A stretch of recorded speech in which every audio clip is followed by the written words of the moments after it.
The Goodbye Girl begins with a woman who has already been left too many times, and a man who walks into her life at exactly the wrong moment, carrying a suitcase, an actor's ego, and no idea how badly he is about to complicate everything. Paula McFadden thinks she has finally built something stable for herself and her daughter. Then the man she trusted disappears without warning, leaves behind a note, and on top of that hands their apartment to a stranger. What follows is a funny, sharp, and unexpectedly tender story about two adults who clash over everything until life slowly forces them to become the family neither of them planned. The story starts in New York City with Paula McFadden and her young daughter Lucy returning home after an ordinary day out. Paula is a former chorus girl who has spent years trying to turn hard times into something manageable. She is careful, practical, and permanently alert for disappointment. Lucy, on the other hand, is bright, observant, and mature in the way children become when they have seen too much instability too early. When they get home, Paula finds a letter from her boyfriend Tony DeForest. He is left, not just emotionally but physically. He has run off to take an acting job overseas and abandoned them without even the courage to do it face to face. Worse than that, he has already sublet the apartment to a friend of his. Paula is left with no money, no man, and no clear way to keep a roof over her child. That is how Elliot Garfield enters the story. Elliot arrives late at night from Chicago expecting to move into the apartment he believes is legally his for the next 3 months. He has already paid the rent to Tony, and as far as he knows, he is simply claiming what he was promised. Elliot is an actor through and through. He is theatrical, impulsive, talkative, and slightly full of himself in a way that would be charming if it were not so exhausting. He is also deeply sincere, even when he is being ridiculous. Paula is furious when he appears. She wants him gone immediately, and under normal circumstances she would probably make that happen. But she has no leverage, no cash, and no options. Elliot, standing outside in the rain at a pay phone, keeps calling back and pleading his case until she finally gives in. They strike a miserable compromise. He will stay, they will share the apartment. Nobody is happy about it. From the beginning, the apartment becomes a war zone built out of clashing habits. Paula tries to impose rules because rules are how she survives. Elliot rejects rules because he barely notices them. He does bizarre vocal and meditation exercises in the morning. He plays guitar late at night. He sleeps naked without seeing why that should matter to anyone. Paula is horrified. Lucy, of course, is fascinated. The next day shows how hard both of their lives already are even before romance gets involved. Paula goes to a dance audition hoping to get back into work, only to discover that time and disappointment have pushed her further away from that world than she wants to admit. She cannot keep up with the younger women, and the rejection lands hard because it confirms a fear she's been carrying for years. She's not just broke, she is running out of places where she can still feel wanted. Elliot has his own struggle. He is preparing for a role in an off-Broadway production of Richard III, and he already hates what is happening to it. The director wants a flashy, distorted interpretation that Elliot believes will ruin both the play and his credibility as an actor. He needs the job, but he can already sense disaster coming. Back at the apartment, the friction continues. Paula sees Elliot as one more selfish actor who will eventually disappoint her. Elliot sees Paula as judgmental and closed off. Lucy sits between them, watching both more clearly than either adult understands.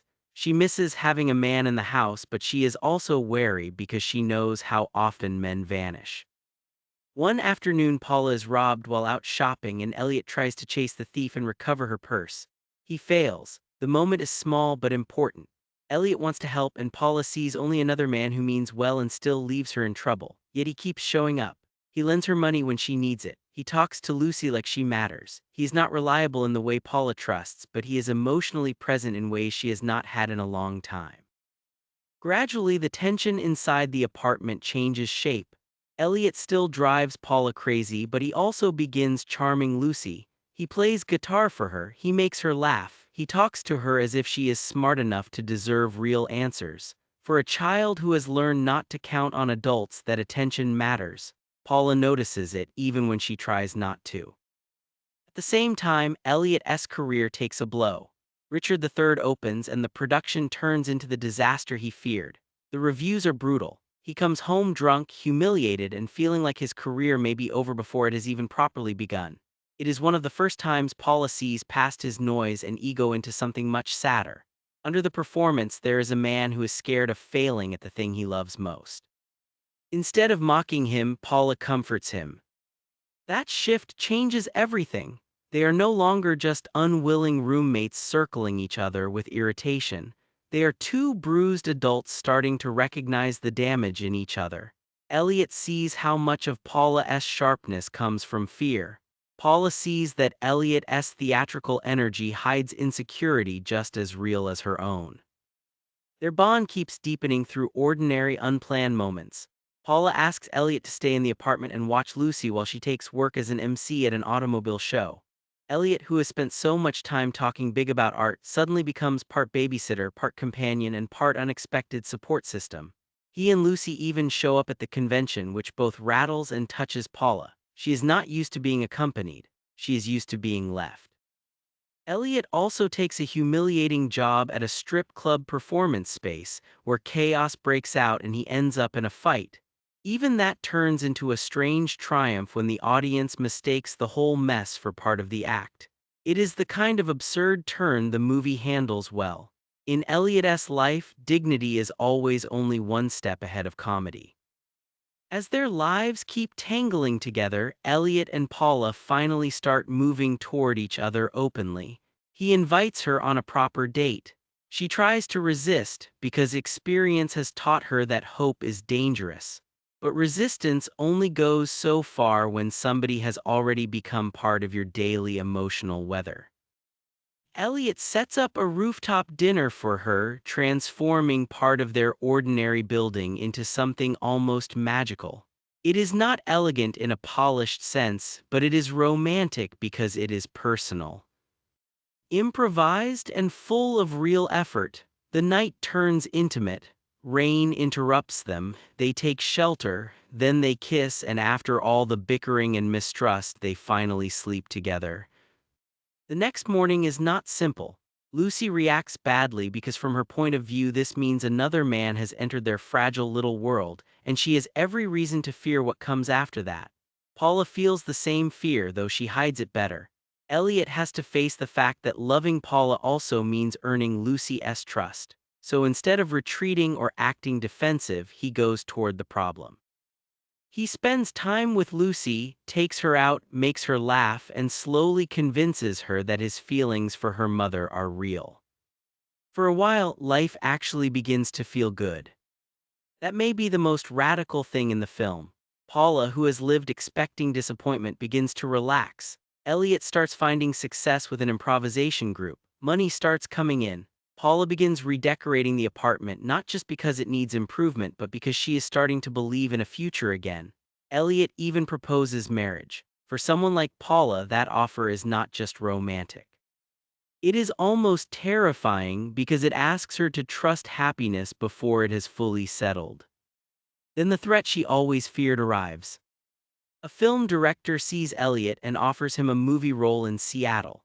It is exactly the kind of break he has been waiting for, and professionally he cannot say no. But the offer hits Paula like a fresh wound. The last man in her life left for an acting job too. She has heard promises before. She knows how quickly women and children can become the thing left behind while men chase careers and reinvention.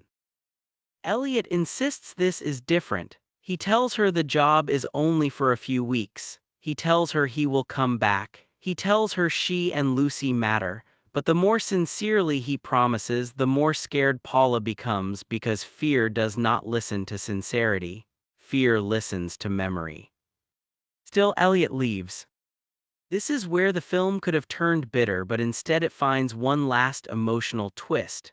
After leaving, Elliot calls Paula from the pay phone outside the building. He has bought tickets for them to join him. He wants her to come. He wants Lucy too. It is not just a casual invitation. It is proof that when he says he wants them in his life, he means it. Paula does not go with him right away, but the invitation changes everything. It tells her this is not another disappearing act. It tells her she has not been asked to wait in the dark while a man chooses himself. Even more quietly, Elliot asks her to have his guitar restrung while he is gone. That small detail matters enormously to her. He would not leave behind something he loves if he did not plan to come back for it. By the end, Paula is standing in the rain on the fire escape, full of relief, hope, and the frightening realization that she has let herself believe in love again. What makes The Goodbye Girl so effective is that it never pretends love fixes people instantly. Paula does not become less afraid just because Elliot is kind. Elliot does not become less chaotic just because he falls in love. The relationship works because both of them have to move toward each other despite the damage they already carry. Paula has to risk trust. Elliot has to prove that his feelings are not just performance. The movie is also smart about Lucy. She is not just there to make scenes cuter. She is central to the story because she represents the emotional cost of adult instability. Paula cannot choose a man for herself alone. Elliot cannot win Paula without understanding that loving her means loving the life she already has, including the child who has learned to expect goodbye. By the time the film ends, no one has become perfect. Elliot is still eccentric, Paula is still cautious, Lucy is still watchful, but together they have built the beginning of something stronger than any of them expected. Not fantasy, not glamour, and not some polished romantic ideal. Something better, a home that starts as an accident and slowly becomes a choice. So The Goodbye Girl ends as the story of three lonely people who collide through betrayal and inconvenience, then discover that the right person does not always arrive at the right time. Sometimes they arrive at the worst possible time, carrying someone else's key, and still turn out to be exactly what was missing.